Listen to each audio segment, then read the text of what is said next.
गुलामगिरी, ज्योतिराव गोविंदराव फुले। लोगों में एक कहावत प्रचलित है कि हथेली से सूरज को नहीं ढका जा सकता। उसी प्रकार यह हकीकत जबकि उनको शर्मिंदा करने वाली थी, फिर भी उनकी इतनी प्रसिद्धि हुई कि ब्राह्मणों ने उस घटना पर जितना पर्दा डालना संभव हुआ उतनी कोशिश उन्होंने की, और जब कोई इलाज ही नहीं बचा तब उन्होंने उस घटना को लिख कर रख दिया। हाँ, ब्राह्मणों ने इस घटना की जितनी हकीकत लिख कर रख दी, उसी के बारे में यदि कुछ सोच विचार किया जाए तो मन को बड़ी पीड़ा होती है। क्योंकि परशुराम ने जब उन क्षत्रिय गर्भधारणी नारियों का पीछा किया तब उन गर्भधारणियों को कितनी यातनाएं सहनी पड़ी होगी। पहली बात तो यह कि नारियों को भाग दौड़ करने की आदत बहुत कम होती है। उसमें भी कई नारियां मोटी और कुलीन होने की वजह से, जिनको अपने घर की दहलीज पर चढ़ना भी मालूम नहीं था। घर के अंदर उन्हें जो कुछ जरूरत होती वह सब नौकर लोग लाकर देते थे।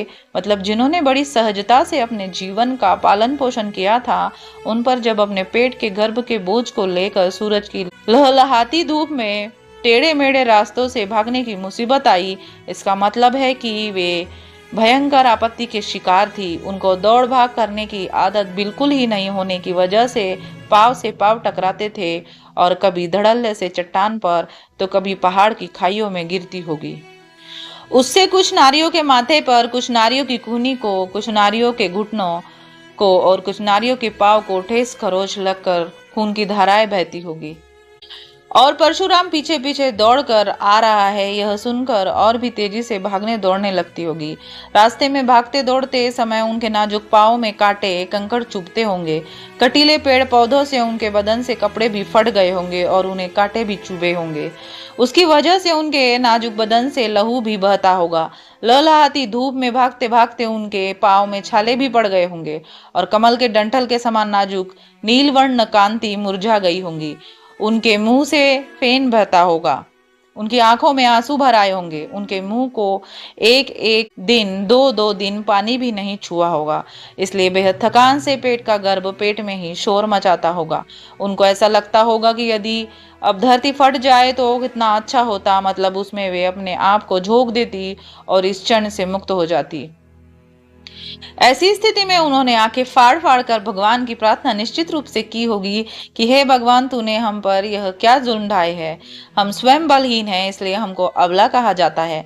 हमें हमारे पतियों का जो कुछ बल प्राप्त था वह भी इस क्षण ने छीन लिया है।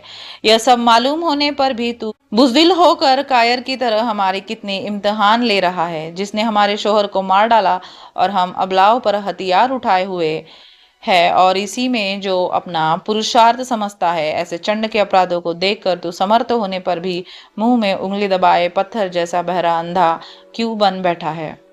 इस तरह वे नारियां बेसहारा होकर किसी के सहारे की तलाश में मुंह उठाए ईश्वर की याचना कर रही थी। उसी समय चंड परशुराम ने वहां पहुंचकर उन अबलाओं को नहीं भगाया होगा, फिर तो उनकी यातनाओं की कोई ही सीमा ही नहीं रही होगी। उनमें से कुछ नारियों ने बेहिसाब चिल्ला चिल्ला कर, छींक छींक कर अपनी जान गंवाई होगी, और शेष नारियों ने बड़ी विनम्रता से उस चंड परशुराम से दया की भीख नहीं मांगी होगी कि हे परशुराम, हम आपसे इतनी ही दया की भीख मांगना चाहते हैं कि हमारे गर्भ से पैदा होने वाले अनाथ बच्चों की जान बख्शो। हम सभी आपके सामने इसी के लिए अपना आंचल पसार रहे हैं। आप हम पर इतनी ही दया करो। अगर आप चाहते हो तो हमारी जान भी ले सकते हो, लेकिन हमारे इन मासूम बच्चों की जान न लो। आपने हमारे शौहर को बड़ी बेरहमी से मौत के घाट उतार दिया है, इसलिए हमें बेसमय वैध व्यय प्राप्त हुआ है और हम सभी प्रकार के सुखों से कोसों दूर चले गए हैं। अब हमें आगे बाल बच्चों होने की भी कोई उम्मीद नहीं रही। अब हमारा सारा ध्यान इन बच्चों की ओर लगा हुआ है। अब हमें इतना ही सुख चाहिए। हमारे सुख की आशा स्वरूप हमारे ये जो मासूम बच्चे हैं, उनको भी जान से मारकर हमें आप क्यों तड़फड़ाते देखना चाहते हो। हम आपसे इतनी ही भीख मांगते हैं। वैसे तो हम आपके धर्म की ही संतान हैं, किसी भी तरह से क्यों न हो, आप हम पर रहम कीजिए। इतने करुणापूर्ण भावपूर्ण शब्दों से उन चंड परशुराम का दिल कुछ न कुछ तो पिघल जाना चाहिए था, लेकिन आखिर पत्थर पत्थर ही साबित हुआ। वह उन्हें प्रसूत हुए देखकर उनसे उनके नवजात शिशु छीनने लगा। तब ये उन नवजात शिशुओं की रक्षा के लिए उन पर औंधी गिर पड़ी होगी और गर्दन उठाकर कह रही होगी कि हे परशुराम, आपको यदि इन नवजात शिशुओं की ही जान लेनी है तो सबसे पहले यही बेहतर होगा कि हमारे सिर काट लो। फिर हमारे पश्चात आप जो करना चाहे सो कर लो, किंतु हमारी आंखों के सामने हमारे उन नन्हे मुन्ने बच्चों की जान न लो।